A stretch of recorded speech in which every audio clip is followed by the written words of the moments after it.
Good evening, guys. My name is Prachi Putani. Welcome to the economics class. We will revise model test paper 1 of microeconomics and statistics. Okay तो इसके अंदर कुछ questions आपके first term के वो हमें नहीं करने हैं, हमें करने हैं जो क्वेश्चंस आपके इस बार आने।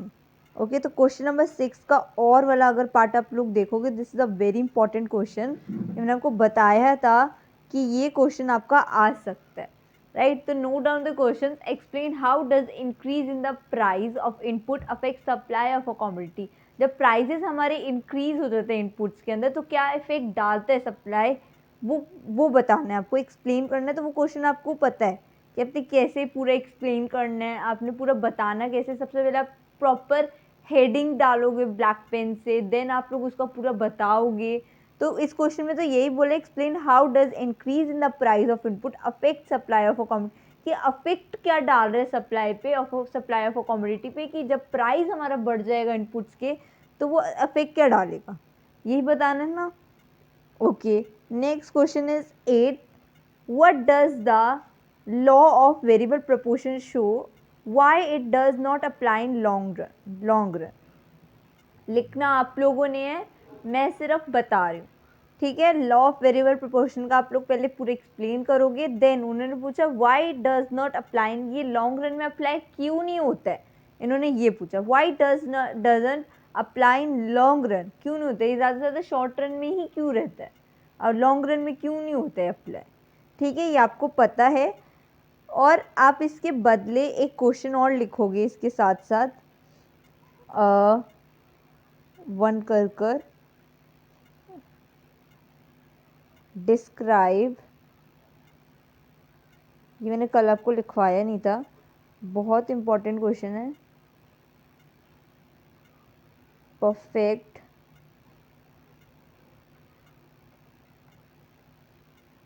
कंपटीशन, पूरा आपको इसके अंदर परफेक्ट कंपटीशन को एक्सप्लेन करना है, इसके फीचर्स सब कुछ हैं, ये सब आपको, ये बहुत इंपॉर्टेंट क्वेश्चन है परफेक्ट कंपटीशन का।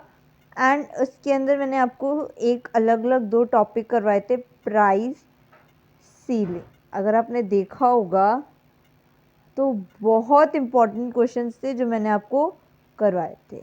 एंड प्राइस फ्लो, ये मैंने आपको पूरा एक एक वो अलग अलग से तीनों टॉपिक अलग अलग करवाए थे, तो तीनों टॉपिक आप एक बार वीडियो चेक देखना। ओके, देन आप लोग इन टॉपिक को कंप्लीट कर पाओगे।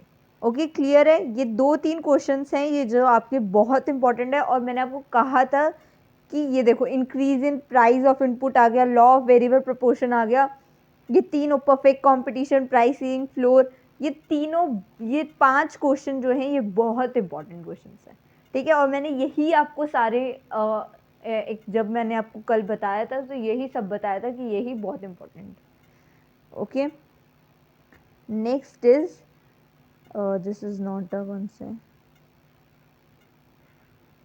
ओके, 11th क्वेश्चन एक बार आप लोग देखोगे, 11 देखो, A part, explain the relationship between MC and average cost. आपको इसके अंदर एमसी और एसी का रिलेशनशिप बताना है, ये मैंने आपको कल भी बताया था कि रिलेशनशिप आ सकता है। ओके, तो वही अगर आपका सब्जेक्टिव पेपर है तो कुछ क्वेश्चन ना पुराने जो स्कूल पुराने पेपर्स के अंदर से ही लिए जाते हैं ज़्यादा से ज़्यादा, इसलिए मैंने आपको कुछ पुराने पेपर्स लिए, उसी के अंदर से कुछ ऐसे क्वेश्चन निकाले जो आपको पता है कि हाँ वो आ सकते हैं और मैंने आपको इम्पोर्टेंट बताए थे, और वही आते हैं ज़्यादा से ज़्यादा। ओके, नेक्स्ट इज रिलेशनशिप बताओगे M C and A C का, उसको। ओके, बी पार्ट देखो, when price of good remain same at all level of output then what is the shape of total revenue curve. अब उन्होंने पूछा जब price of good जब आपका same रहता है, कांस्टेंट रहता है at all the level of the output, तो क्या उसकी शेप क्या, what is the shape of the T R curve. उसकी जो टी आर की शेप थी वो अगर आप देखोगे तो मे बी वो अपवर्ड से ऐसी जा रही थी कुछ, तो अगर आप लोग उसको चेक करोगे तो आप क्लियर हो जाएगा कि शेप कैसी जा रही थी। This is a question is very important, ये आपका आना ही आना है। ओके, ऐसे क्वेश्चन तो आती है। नेक्स्ट क्वेश्चन है 16, right the formula of interquartile deviation. क्या बताया था मैंने इंटरकोटाइल का deviation, Q3 minus Q1। Okay, very good, सबने यही बताया है Q3 माइनस। ओके, तो अब मैंने आपको ये बता दिया। नेक्स्ट इज, ये भी आपका मीन डेविएशन वाला नहीं आना है। Okay okay, this is a question number 20th। ये नोट डाउन कर लेना 20th। ये आपको निकालना है, percentage marks obtain by 100 student of a class are given below, calculate the first and third quartile. इसके अंदर आपको क्वार्टर सीरीज दी हुई है, आपको इसके अंदर फर्स्ट एंड थर्ड क्वार्टर्स निकालनी है। ये आपको पता है कैसे निकालना है, क्या क्वार्टर का फॉर्मूला था, Q3 minus Q1 divided by 2, जो आपको पूरा निकालना था। इसके अंदर आप सारे क्वार्टर्स निकालोगे, उनमें पहले तो आप Q1 एंड Q3 निकालोगे जो आपने कॉन्टिन्यूस सीरीज के अंदर सीखा था। ओके, पूरा फॉर्मूला लगाकर L1 plus n/2 minus CF। Okay, next question is 21, note down कर लो 20 and 21। Calculate weighted aggregative price index with Paasche's method from the following data. इसके अंदर आपको वेटेड एग्रीगेटिव प्राइस का पार्शियस मेथड फाइंड आउट करना है। Items given है, base year price given है, करेंट ईयर प्राइस गिवन है, बेस ईयर क्वांटिटी गिवन है, करेंट ईयर क्वांटिटी गिवन है। तो आपको ये क्वेश्चन करना है, ये बहुत इंपॉर्टेंट है। पार्शियस, लेस्पियर, ये आएगा, ये 101% लिख लो, इसमें से एक ना एक क्वेश्चन आता ही है। ओके, तो इसके अंदर कोई वो नहीं है। ये दोनों क्वेश्चंस आप लोग स्क्रीनशॉट ले लो, इसको कर कर देखो। जहाँ आप लोग इसके अंदर निकालो P0Q0, P0Q1, P1Q0, P1Q1, तो चारों चीज़ें निकालो। अगर आपको लेस पीयर पार्शियस क्लियर हो गया तो कोई वो नहीं है कि आप लोग निकाल लोगे। Okay, yes. Question number 23, I hope आप लोगों ने वो क्वेश्चन स्क्रीनशॉट ले लिया होगा। अगर एक बार मैं दोबारा दिखा देती हूँ। ओके, तो एक बार आप लोग इसका स्क्रीनशॉट जल्दी से ले लो। दोबारा मैं अभी सारे पेपर्स उसका भी दिखा दूंगी, बट पहले मैं आपको डिस्कस करना चाहती हूँ कुछ क्वेश्चंस जो आपके लिए बहुत इंपॉर्टेंट है। Calculate mean deviation and coefficient of mean deviation from the following data with median. अब ये भी क्वेश्चन ऐसे ही है, आपको मीन डेविएशन, और मैंने क्वेश्चन करवाया था, आपको याद होगा, mean deviation and coefficient of mean and median, ये करवाया था। बट इसके अंदर आपको मीन डेविएशन कैलकुलेट करना है। एज गिवन है, नंबर ऑफ पर्सन्स गिवन है, तो ये आप प्रॉपर निकाल लोगे आई होप। और मैंने प्रॉपर आपको इसका फॉर्मूला बताया था कि आप लोग पहले मीन निकालना सीख गए तो मीडियन भी निकल जाएगा। Okay, next is calculate Karl Pearson coefficient of correlation from the following data. एक स्टैंडर्ड डेविएशन का क्वेश्चन बहुत इंपॉर्टेंट है। स्टैंडर्ड डेविएशन, मीन डेविएशन बहुत बहुत ज़्यादा इंपॉर्टेंट है। क्वार्टाइल भी है, क्वार्टाइल और कार्ल पियर्सन के दोनों। कार्ल पियर्सन आता ही है, इसके अंदर आपको कोई भी मेथड्स आपको दे दिया जाएगा। इसके अंदर तो आपको डिस्क्रीट सीरीज गिवन है, राइट।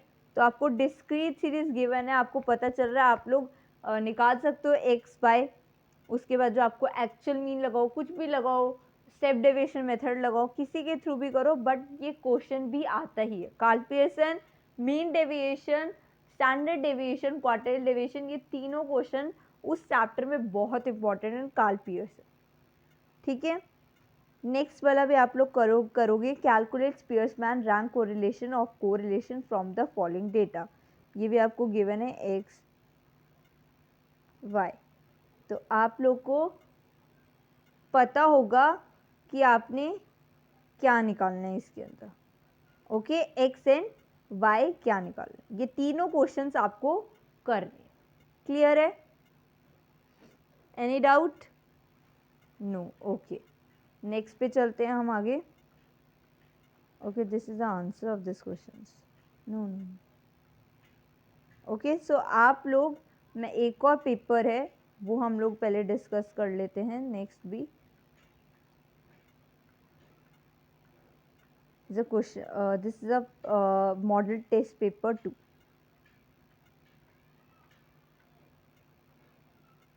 आपके 1 मार्क्स के तो इतने आने नहीं है ना। ओके, इसके अंदर तो नहीं है। Okay, yes, this is a very question number 8। What is short run In which phase of law of variable proportion are rational producer with operate in the short run? कौन सा फेज जब short run क्या होता है पहले तो वो बताओगे। मैंने आपको बता दिया लॉ ऑफ वेरिएबल प्रोपोर्शन इतना इंपॉर्टेंट है वो क्वेश्चन, कहीं अभी भी हम लोगों ने देखा 2-3 जगह पे वही आ रहा है, चाहे वो 4 मार्क्स का है, वो 5-6 मार्क्स का है। ये पूरा क्वेश्चन आप लोग को यही दे दे कि पूरा आप लोग एक्सप्लेन करो, explain law of variable proportion.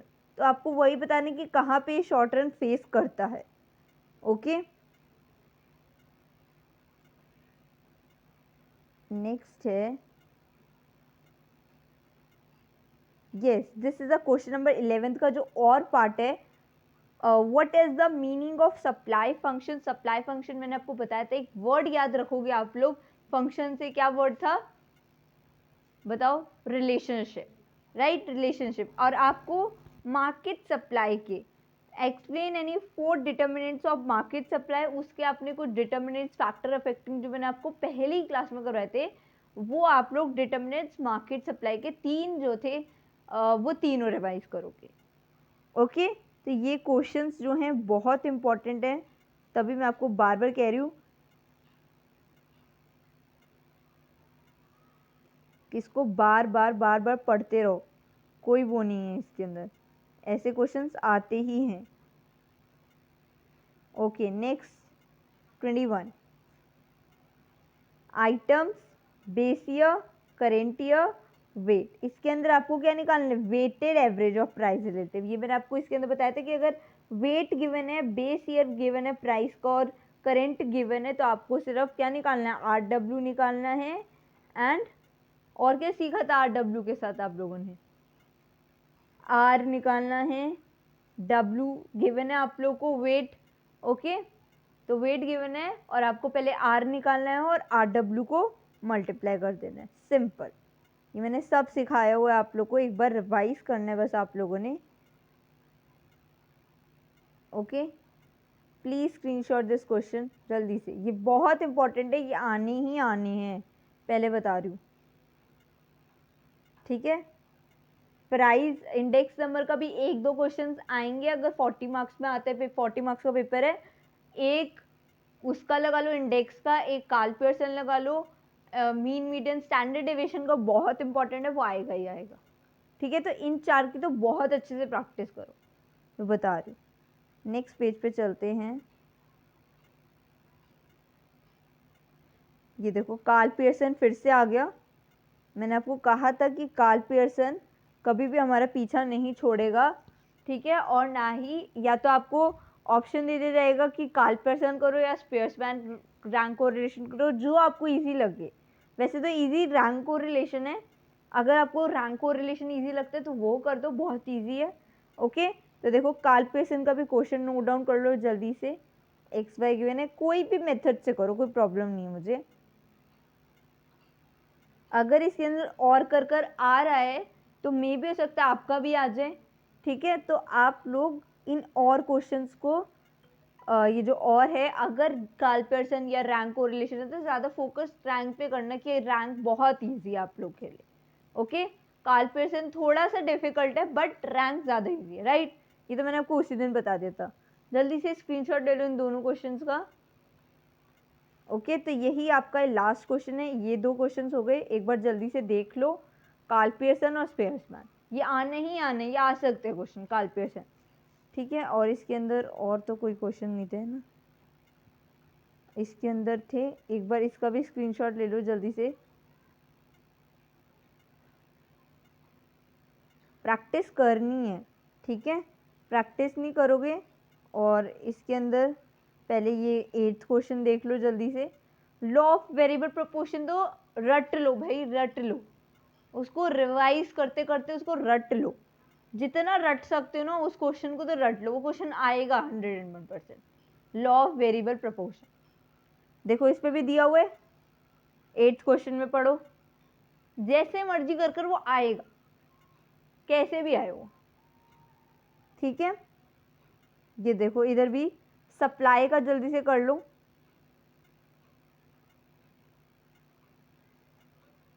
Clear है? ओके, नेक्स्ट क्वेश्चन एक बार और दिखा देती हूँ, इसके अंदर तो कुछ नहीं था। ओके, यही जितने भी क्वेश्चन हैं मैं दूसरा वाला पेपर भी एक बार खोल देती हूँ आप लोग के लिए, ताकि आप उसका भी स्क्रीनशॉट ले लो। एक मिनट, ये नहीं है। Mean deviation, Karl Pearson, rank correlation, जल्दी से इसका भी ले लो।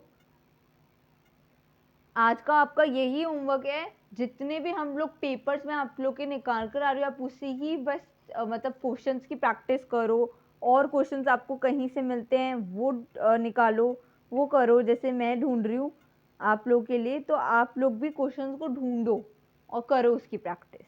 बुक्स में बुक से करो, ओके, कोई प्रॉब्लम नहीं है। इनकी स्क्रीनशॉट्स ले लो जल्दी से। 2021, ओके, क्लियर है?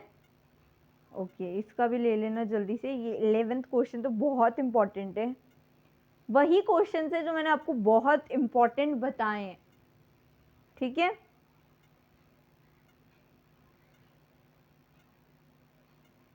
ये तो आपको पता ही है, इंटरकोटाइल। ओके, इनका भी ले लेना जल्दी से। बहुत ज़्यादा इम्पॉर्टेंट है, वही वही मैं आपको करवा रही हूँ। और वही देखो, सब्जेक्टिव पेपर्स में ना वही क्वेश्चंस आते हैं जो बहुत इंपॉर्टेंट होते हैं ज़्यादा से ज़्यादा, ठीक है? कोई एक मार्क्स वाले आप लोग कर, मतलब जो भी है एक एक मार्क्स के अगर आएंगे या दो दो मार्क्स के आएंगे, चार चार मार्क्स में भी आपको लिखना ही है। चार छः मार्क्स में ज़्यादा फोकस रखना। 2 मार्क्स में आप उतना लिखना जितना आपसे पूछा गया, उससे ज़्यादा एक्स्ट्रा मत लिख कर आना हमेशा, ठीक है? 1 मार्क्स में तो आप लोग सिर्फ एक आंसर लिख दो, 1 वर्ड या 1 लाइन, राइट? बट जो आप लोग 2 मार्क्स में लिखते हो, उसको कम से कम उतना ही एक्सप्लेन करो जितना उससे पूछा है। 6 मार्क्स में ज़्यादा से ज़्यादा एक्सप्लेन करने की कोशिश करो, 4 मार्क्स में भी थोड़ा सा एक्सप्लेन करो, ठीक है? बट करो, ठीक है? बट उसको अच्छे से लिखो कि हमें कैसे हेडिंग लिखनी है, कैसे प्रॉपर करना है, उस बेसिस, ओके? तो आज का आपका होमवर्क यही है, यही सब आप लोग रिवाइज करोगे जो आपका मैंने सारा क्वेश्चंस दिए हैं, ओके? और साथ साथ प्लीज़ रिवाइज करो, और बिल्कुल भी टाइम नहीं है, जितना जल्दी रिवाइज करोगे उतना बेस्ट रहेगा, okay? So please like share subscribe my video, and thank you so much all of you.